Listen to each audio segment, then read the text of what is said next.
How tall was the tower that defied the sky? What kind of gift do you need to conquer the love of your life and the whole world? Why flog the king, and how can a statue stop the time? Gangsters, prostitutes, oligarchs, mortgages, and the first legal code. This is the real Sin City. Welcome to Babylon.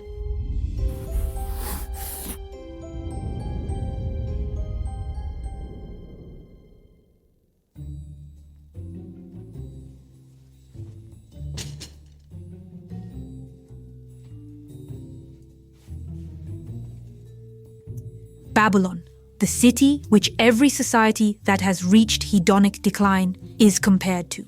This city was cursed and forgotten, so is it worth digging it up? Totally, decided the German Oriental Society, and funded one of the most expensive expeditions in the archaeological history.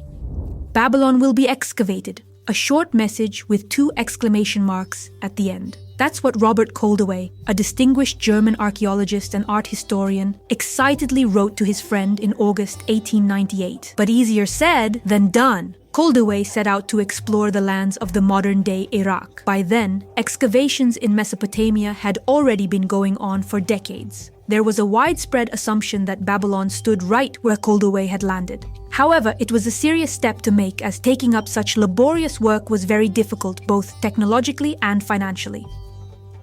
Within the first 2 weeks of the expedition, the world was stunned by exciting news. A real ancient metropolis began to reveal itself to the world. It turned out to be the largest urban fortification ever discovered. An intriguing story start, but everyone was dying to know whether the legendary artifacts of Babylon would be found there. So, get ready for the ride. The Bible and the writings of the ancient authors is where we first learn about Babylon. And if the Bible portrayed the city negatively, the ancient historians did the same. Yet, even though Herodotus, the father of history, criticized Babylon, he was still fascinated by its grandeur and luxury. And that's long before Babylon was at the peak of its power. Under the reign of Nebuchadnezzar II, from 605 to 562 BC. Boy, was it thriving back then? Most of the monuments discovered by archaeologists date back to his rule. That Nebuchadnezzar II was a legendary ruler. His name was put on a par with those of Alexander the Great and Julius Caesar. Nebuchadnezzar was well known for his aggressive Middle Eastern campaigns. He invaded Judea 3 times and took Jerusalem. He defeated the Egyptians who'd been plundering Babylon for ages. His name was even mentioned in the Bible. During his reign, the city became a center of international trade. He expanded its territory greatly and conquered the most powerful civilizations in the region. He built palaces with passionate enthusiasm. Of course, some buildings had been constructed way before him, but he replaced them with even bigger ones. They were incredibly decorated, lined with glazed bricks, and well defended, just like the city itself. For this reason, they even changed the course of the Euphrates River. Nebuchadnezzar knew a lot about defense, so he wrote the following. I surrounded the side of Babylon that faces east with a tall fortified wall and dug a moat. I built a mighty wall with asphalt and bricks on its side, as high as a mountain, in order to prevent enemies from penetrating the borders of Babylon from the flanks. I surrounded the city with deep waters, so getting through them was as hard as crossing a real ocean. I turned Babylon into a fortress and strengthened it with powerful bastions. This mind-blowing grandiose city lay in ruins beneath tons of sand. And Robert Koldewey tried his best to show Babylon's former greatness to the world. He and his 250 workers spent 18 years in this area, working day and night, all year round. In their monographs, archaeologists typically don't describe the challenges they may have faced. Diseases, climate, and issues with the local government and tribes are usually left out. The diaries and letters of Koldewey himself are the only way to find out the true cost of Babylon to the explorers. That's how we learn that it was very difficult to deliver the necessary things to the excavation site. Armed robbers attacked them on the way there, and caravan owners charged high prices. Moreover, the expedition camp was repeatedly raided, and precious items were stolen. Danger lurked around every corner. And no wonder, as in the Middle East, locals were very fond of guns and almost everyone had one. So even the most harmless local scuffles could have escalated into a shootout. But nothing could stop Koldewey. On his way to his greatest discovery, he kept digging up the ancient city, and one day, he discovered the remains of an interesting construction. It was the vault of the basement floor, where in ancient times there was a unique water supply system. He wondered for a long time what it could be. And then he remembered that according to legend, Nebuchadnezzar II had a wife, Amytis, born in Media, a country of high mountains and thick forests. She got badly homesick when she moved to this desert-like area, so the king ordered to build for his beloved wife a mountain covered with forests and flowers. That's how the hanging gardens of Semiramis were created. They were a pyramid of 4 tiers of platforms supported by columns. A sweet and tender love story about empathy and care. Hang on, why aren't they called the Hanging Gardens of Amytis then? And who is Semiramis? This was an Assyrian Babylonian queen who lived 2 centuries before Nebuchadnezzar. She was the wife of the legendary King Nina, and according to a legend, he allowed her to rule Asia for 5 days. Having just ascended the throne, she ordered to kill her husband and seize the power. The ancient authors were so fascinated by the woman on the throne that they literally mythologized her and began to attribute a lot of monuments to her, even the Egyptian pyramids, not to mention the gardens. That's why they were remembered in history as the Gardens of Semiramis, though I prefer the Amytis version. So if it wasn't the same wonder of the world that Coldaway had found, it was at least very similar. But of all the 7 wonders of the world, it's the gardens that still cause controversy, whether they existed or not. All these mesmerizing constructions required enormous expenses. Babylon was the economic and financial center of the entire region. However, luxury came at a cost. The socio-economic system of Babylon, the city-state, was thoroughly controlled by its greedy oligarchs. Usury penetrated all spheres of life. Any action became an excuse to take a loan, and it didn't matter whether you took it to start your own business, order something from an artisan, rent an apartment, marry off your daughter, or pay a tax. The moneylender's income depended on the interest rate that ranged from 10 to 30 annually. Every transaction, even between the closest people, like friends or parents, was recorded in writing, because when it came to money in Babylon, the voice of love and friendship ceased.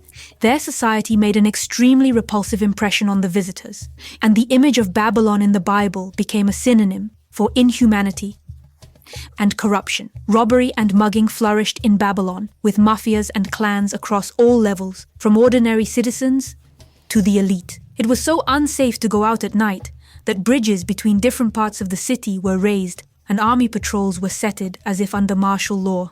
And this was going on in the society where the first legal code known to humankind was created, the Code of Hammurabi, the king of Babylon. The Code of Hammurabi was a set of 282 laws and was carved on a stele composed of black diorite, more than 7 feet high. It weighed about 4 tons, and the stele was installed in the main square so that no one could excuse their ignorance of the law. In the code, we find cruel punishments and even death sentences. There were various kinds of death penalty, including beheading, burying alive, and impalement. But in many cases, paying a fine was enough to avoid it, and fines for crimes therefore bred even more corruption. Questionable cash flows led to questionable sources of entertainment. Pubs and brothels could be easily found all around the city. The Roman historian Quintus Curtius Rufus reported, "The moral corruption here is unparalleled. Parents and husbands permit their daughters and wives to have sexual intercourse with foreigners, as long as this infamy is paid for. And the Babylonians are especially addicted to wine and the excesses that go along with drunkenness. Women attend dinner parties.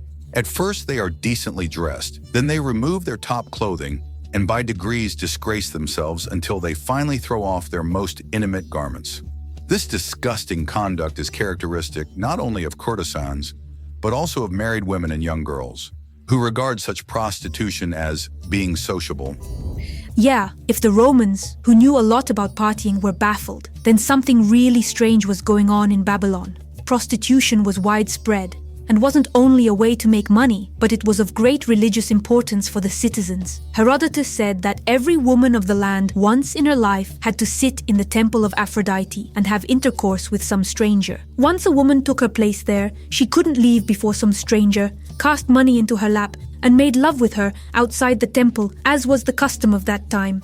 The payment could be as small as the stranger wanted, but a woman couldn't say no to sex or to refuse to take the money as the money was sacred. Many rituals involved getting intimate either right on the altar or in a mystical form. In general, this symbolized the creation of the world, or was strongly associated with the energy of fertilization, which was supposed to affect positively other areas of life as well. Since ritual prostitution was customary in Mesopotamia, citizens didn't criticize these lovers, and Ishtar, one of the most revered goddesses, was considered the holy harlot among the gods. Anyway, it's not surprising that the image of the Whore of Babylon had historical prototypes, but let's go back to Koldewey. The expedition faced difficulties all the time, not to mention the unbearable heat.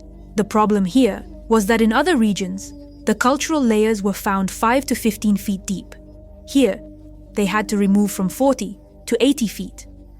Just so you understand, it is like an 8-story building.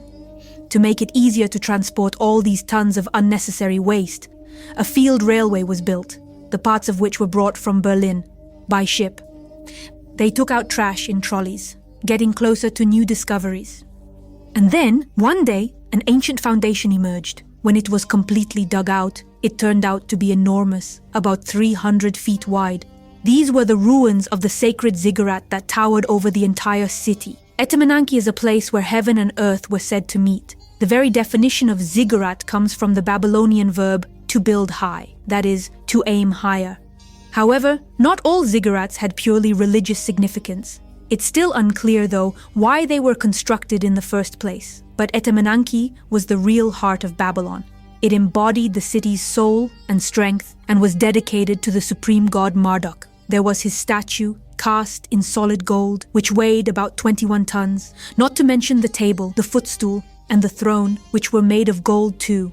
The Babylonians had a fascinating custom. The king's royal regalia were taken away from him and laid in front of the god. Then the priest whipped the king, who was kneeling in front of the sanctuary. If the king cried, the next year of his reign was supposed to be a happy one. If he didn't, then his reign was soon to end. Right after the king was led into the sanctuary to stand in front of Marduk, he swore to the supreme god be obedient, touched the hands of Marduk, and received a blessing for his reign. In the end, the royal regalia were given back to the king. This statue and the ziggurat were so sacred that anyone who tried to take Babylon first wanted to destroy the tower and to steal the god Marduk. If this happened, time for the Babylonians would literally stop, as they didn't keep track of it until the statue was returned to the city. There couldn't be any king in Babylon, and the city couldn't function properly if there was no supreme god. Actually, it's Etemenanki that is considered to be the prototype of the very Tower of Babel. The Bible wrote that people wanted to build a tower to heaven, but God got angry, so he made humans speak different languages, and they stopped speaking to each other. And Koldewey found it. The Tower of Babel was built by slaves. It was constructed as a national shrine by a few generations of rulers, and when it was destroyed by their enemies, the Babylonians always rebuilt it. On the highest platform, about 50 feet high, there stood a sacred temple dedicated to the supreme god. It was covered with gold and lined with blue glazed bricks, but mere mortals were strictly forbidden to enter it. Only the priests and the chosen woman were allowed to be there. She spent night after night waiting for Marduk to come and sleep with her. Besides the foundation, Koldewey, stone by stone, was discovering bricks and reliefs covered with colored enamel. It turned out that the processional way led to this ziggurat. It was meant for festive processions and was like a gorge, 75 feet wide.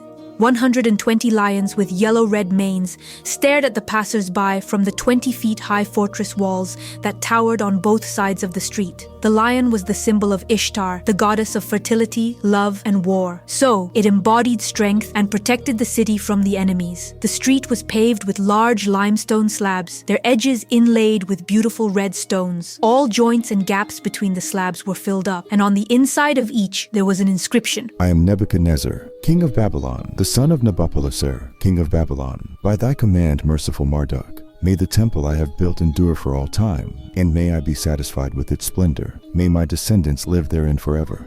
The central ceremonial gate of the goddess Ishtar, an extremely beautiful construction, especially when you realize that it dates back to the 6th century BC, marked the beginning of the Processional Way. This gate was designed to scare off the enemies and make a long-lasting impression on any visitor. It was decorated with the images of the sacred animals. There were 575 reliefs that emphasized the greatness and strength of Babylon, like bulls that represented the weather god. And look, this is Sirush, the symbol of Marduk himself. Its entire body is covered with scales, and his hind legs have bird-like claws. This is the famous Babylonian dragon. The inner fortifications of the oldest city, which Koldewey was excavating then, were built by kings Nabopolassar and Nebuchadnezzar between 625 and 562 BC. They constantly expanded the city. It took about 50 miles from the center to its outskirts. It was the size of London in the early 20th century. Can you imagine the amount of work? The Persians, after taking Babylon, destroyed some of the buildings, but in general, the city still continued to exist for some time and fell into decline because of the crisis in the Persian Empire itself. In 324 BC, Alexander the Great, when heading with his army to India, saw the ruins of the Tower of Babel. He was so stunned that he ordered his soldiers to remove the trash. 10,000 people worked here for 2 months. Alexander chose Babylon as the capital of his vast empire, but he didn't have much time to revive the city's greatness. A year later, the legendary conqueror passed away in the palace built by Nebuchadnezzar II. 22 centuries later, a European scientist decided to excavate this place. He wasn't after glory, no. He just craved knowledge, and he didn't have an army of 10,000 men. Koldewey had only 250 men. As I said, he dedicated 18 years of his life to this excavation. By the way, look at his photo shoot. He was good at posing. Just look at him, and a photo with kitties, of course. It feels like he was just having a rest there. On the contrary, Koldewey worked really hard, but the administration of the Berlin Museum was unhappy with his findings. The British and the French, who also excavated in Mesopotamia, found beautiful bas-reliefs of Assyrian kings, clay tablets with inscriptions on them, and even gold. The whole enlightened Europe couldn't stop talking about the winged lions found by Layard. Koldewey was expected to outdo his colleagues, but the only thing he sent back home was some pieces of glazed bricks with strange animals on them. Where's something big? Something important? They didn't yet realize that the treasures of Babylon were already in their hands, so they even called the expedition a failure. With the outbreak of the First World War, the archaeologists had to stop the excavations, and when British troops entered Baghdad, Koldewey came back to Berlin. During all these years, he went on vacation only 3 times. Harsh living conditions, hard work, and unfair criticism. All these factors undermined his health. He died in 1925 after a long illness, never being able to see the completed Ishtar Gate. It was only years later, after assessing the scale and the accuracy of his excavations in Babylon, that Koldewey's expedition was recognized as exemplary. Today, some parts of the Ishtar Gate can be found in the Pergamon Museum in Berlin. Koldewey sent it there brick by brick. Then, each piece was washed for a few weeks, then dried for a long time, then covered with paraffin, so that the parts could get used to the German climate. To reconstruct the building, they made bricks that completely imitated the Babylonian ones. Babylon was one of the most advanced civilizations of its time. Laws, a complex system of government administration and accounting, economics, and engineering. It's obvious that Babylonian mathematics, necessary for all that, was far ahead of its time. They invented the basics of arithmetic and geometry. They solved arithmetic and geometric sequence problems, extracted square roots, raised numbers to a power. They divided the circle into 360 degrees, then degrees into 60 arc minutes, and then arc seconds. They calculated the number of pi and estimated it to be 3. The Pythagoras theorem was known to them 1,000 years before Pythagoras' time. They were good at astronomy. Writing was also one widespread. The contrast between their culture, erudition, and base passions was especially noted by foreigners. Inspired by the biblical story from the Book of Daniel, Rembrandt painted his Belshazzar's Feast. At a crowded feast, the king ordered to bring gold and silver dishes, which his father Nebuchadnezzar had taken from the sanctuary of the Jerusalem temple. The king then ordered to fill the jars with wine for his nobles, wives, and concubines. When this blasphemous act was committed, suddenly a mysterious hand appeared, scrawling some strange words on the wall. Mene, mene, tekel, upharsin. These words meant, God has numbered the days of your kingdom and brought it to an end. You have been weighed and found wanting. Your kingdom is divided and given to the Medes and Persians. That same night, Belshazzar was killed and Babylon came under the rule of the Persian Empire. It was no accident that many centuries later, this story caught the great Dutch painter's attention. A civilization without moral and ethical principles is doomed. Babylon is a legendary city. Babylon is a cursed city.